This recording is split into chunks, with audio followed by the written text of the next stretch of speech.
Hello students, now we will be talking about therapeutic diets, and under that what kind of modifications we should do for various disorders.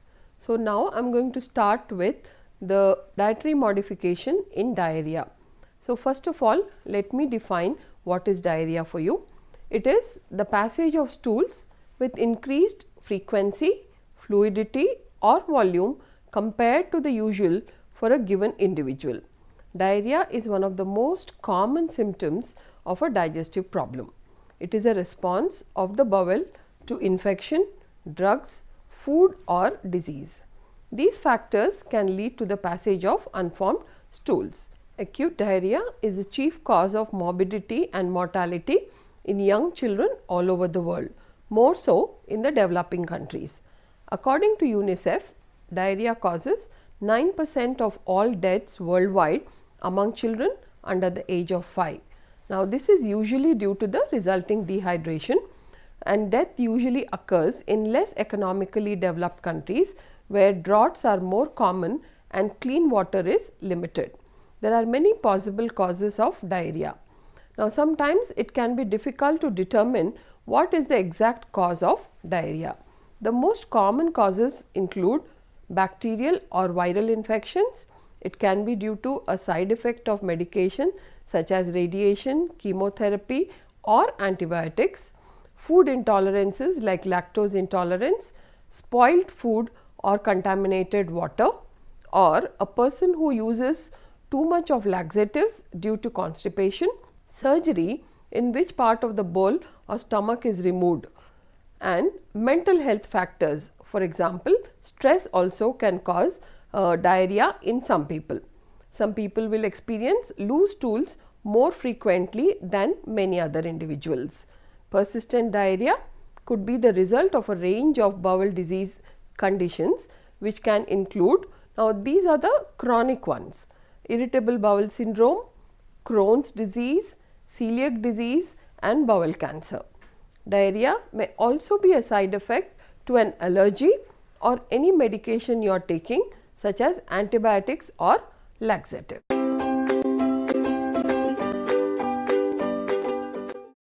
Now, common symptoms of diarrhea include loose watery stools followed by headache, bloating in the stomach, lower abdominal pain, severe nausea.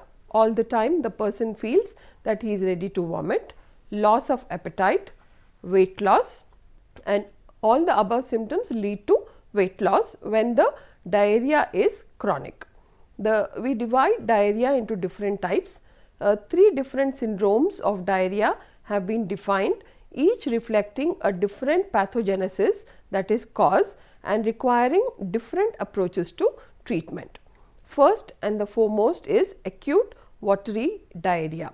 It refers to diarrhea that begins acutely with passage of loose or watery stools without any visible blood. Again I repeat, acute watery diarrhea that begins acutely, that means suddenly, with passage of very loose or watery stools without any blood in the stools. Vomiting may occur and fever also may be present. If diarrhea occurs for more than 14 days, it is called persistent diarrhea. Then the next category is dysentery. It is the term which is used for diarrhea with visible blood. Dysentery may also be associated with fever, and we have a particular term due to severe cramps in the stomach, and this term is called as tenesmus. That is, a person upon going to the visiting the toilet or defecating is followed by severe cramps in the lower abdomen or navel area. Then we have chronic diarrhea. It is recurrent, again and again it occurs, or long lasting diarrhea due to non-infectious causes such as either a person's sensitivity to gluten or inherited metabolic disorders. Now, what happens in the body when a person is suffering with diarrhea? I put under the heading of physiological disturbances in the body. Now, the fluid which is lost during diarrhea comes from extracellular fluid, or what is known as ECF. Replacement fluids should be of similar composition. That means if the person is losing fluids in the form of diarrhea, one needs to give fluids orally in order to replace the lost fluids. So, those replacement fluids should be of similar composition, which should be relatively rich in sodium with low amounts of potassium. Loss of water from the body, it causes a reduction or shrinkage of extracellular compartments because fluid is lost, and as intracellular compartment leading to dehydration and various other symptoms such as impaired skin elasticity. That means in the cellular, when the fluid is lost, the skin loses its elasticity, and when you try to hold the skin between your thumb and forefinger, the skin does not go back to its normalcy.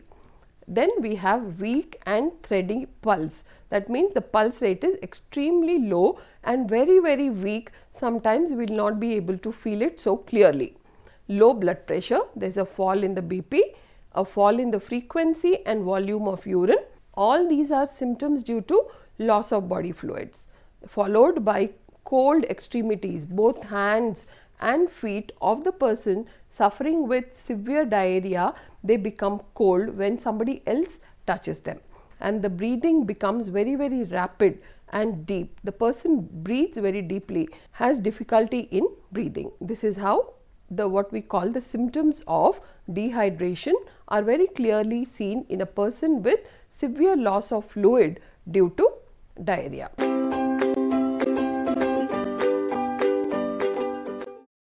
Now, we also have diarrhea during weaning. Now, weaning is a term which is used to denote when the infant is shifted from mother's milk onto solids. So, along with the milk feeds or mother's milk, after 6 months, the infant is introduced to certain solid or semi-solid food, and there is a period which we call it as weaning period. Now, a lot of diarrhea can occur during this if due to the adjustment problems of the infant's stomach to the new food. Now, acute diarrhea during weaning can be due to indigestion. When the weaning food is introduced too early, that is, the infant's digestive system is not ready, or if there is not enough digestive enzyme secretion, diarrhea can occur.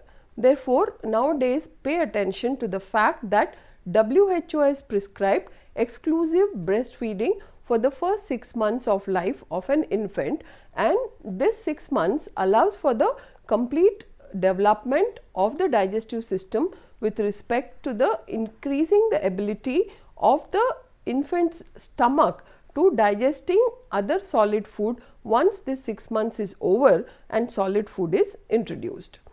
Now, poor food hygiene during weaning is another reason for diarrhea during weaning, as a food which is not cooked properly, food which is mishandled, where hygiene and sanitation are not followed either by the mother or the person who is feeding the infant, can cause infectious diarrhea.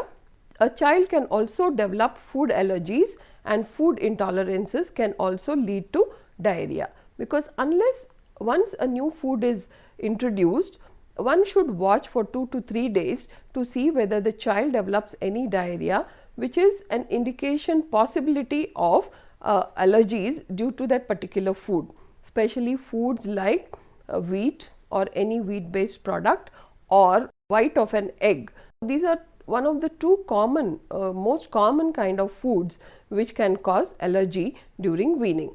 Now, what kind of diet should be given for a child if they have or an infant in weaning diarrhea? Now, encouragement of breastfeeding should be there, better food hygiene to be followed by the food handler, which can be a mother or any other attendant like grandmother or an ayah, etc. Improvement of nutritional status of children and food and environmental sanitation are important strategies for lowering the incidence of early childhood diarrhea. Now, this early childhood diarrhea only is responsible for increased amount of deaths in infants or children in the third world countries. The fluid management during diarrhea in weaning.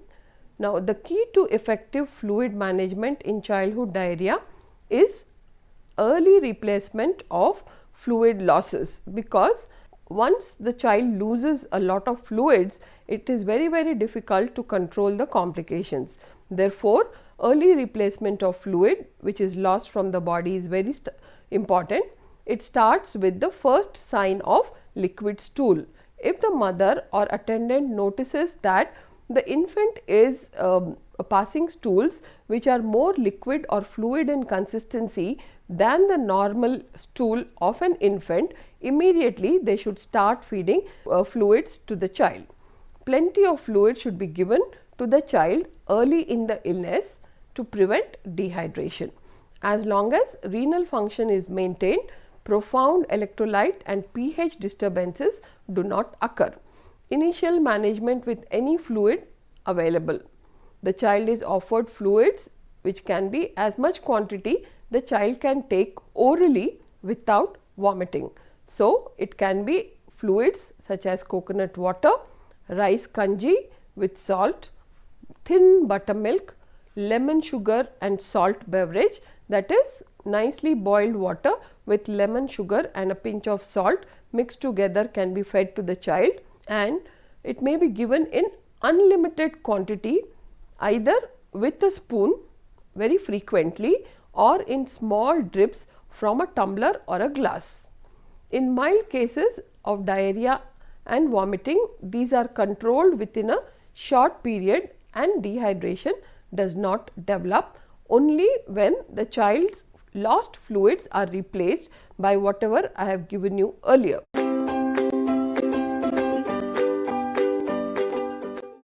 Now, we also have something scientific called as oral rehydration therapy. Now, oral rehydration therapy can be with homemade solution or with the WHO prescribed formula. Now, first I will talk to you regarding homemade solution.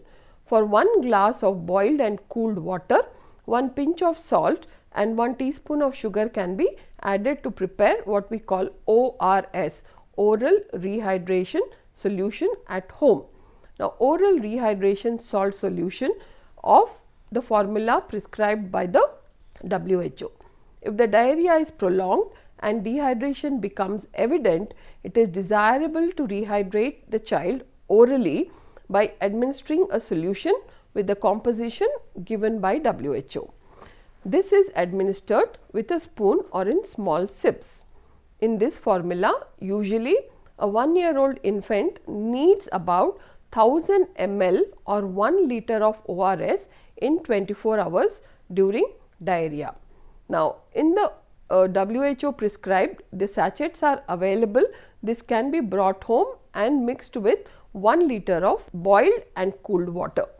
The infant should be, other precautions which the mother should take are, the infant should be continued to be breastfed during diarrhea, as breast milk contains certain phagocytes with various immunoglobulins which protect against most enteropathogens, that is the disease causing microorganisms in the intestines.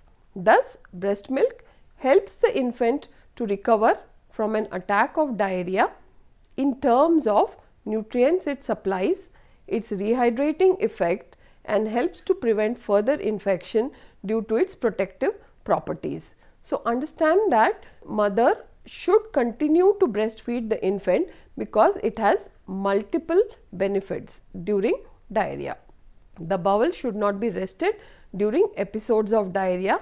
In our generally, it is believed that starve an infant and don't give anything orally so that the diarrhea gets controlled on its own, but that is not going to happen and it's a very wrong strategy to follow. Therefore, the bowel should not be rested during episodes of diarrhea, but intake of artificial milk and other lactose containing products should be held back for a day or two, and the child should be only on mother's milk. Milk should be diluted with equal quantities of water and fed along with ORS till the diarrhea subsides. Fermented milk, or what we call buttermilk, with a culture of probiotic bacteria, discourages the growth of pathogenic bacteria. Now, rice based solutions, potato based solutions, millets, maize and other cereal flours reduce the number and volume of stools. That is, taking small quantities of these powders and adding and boiling in large quantities of water and feeding to the child reduces the volume and the number of stools. Carbohydrates in these foods also promote the absorption of water and salt. For older children, milled cereals are preferred to whole cereals. That means reducing the fiber content in the diet. A well cooked porridge of rice or gruel of rice and pulse is well tolerated. Mashed bananas are also good. These foods should be started within 4 to 6 hours of starting any kind of diarrhea treatment. Soft drinks and fruit juices with high sugar content should be easily digestible and given in small quantities at very frequent or short intervals. Most children tolerate small quantities of fats and oils which are rich sources of energy, and the diarrhea does not become worse. Solid foods should be offered as soon as the child is able to eat. Parents must be educated on the use of using safe or potable drinking water, hygienic food handling, usage of oral rehydration therapy, continued breastfeeding and supplementation with vitamin A, folic acid and zinc. These are found to be very beneficial in diarrhea.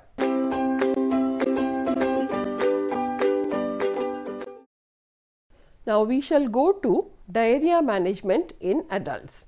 Now, nutritional care for adults with diarrhea includes the replacement of lost fluids as usual and electrolytes by increasing the oral intake of fluids, particularly those which are high in sodium and potassium, such as clear broths of vegetables and clear fruit juices which have been strained, and electrolyte solutions. Pectin from cooked apples or other soluble fibers such as ripe bananas may also help in controlling diarrheas. Patients should be encouraged to avoid caffeine, that is coffee or tea, because it increases the secretion of fluids and further aggravates dehydration. So, tea and coffee should be avoided during diarrhea, and also these tea and coffee stimulate the peristaltic movement in the stomach.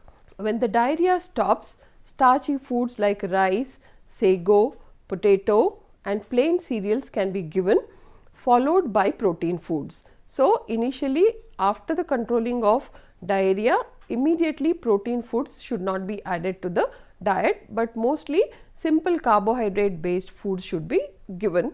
Fat need not be limited if the individual is otherwise healthy.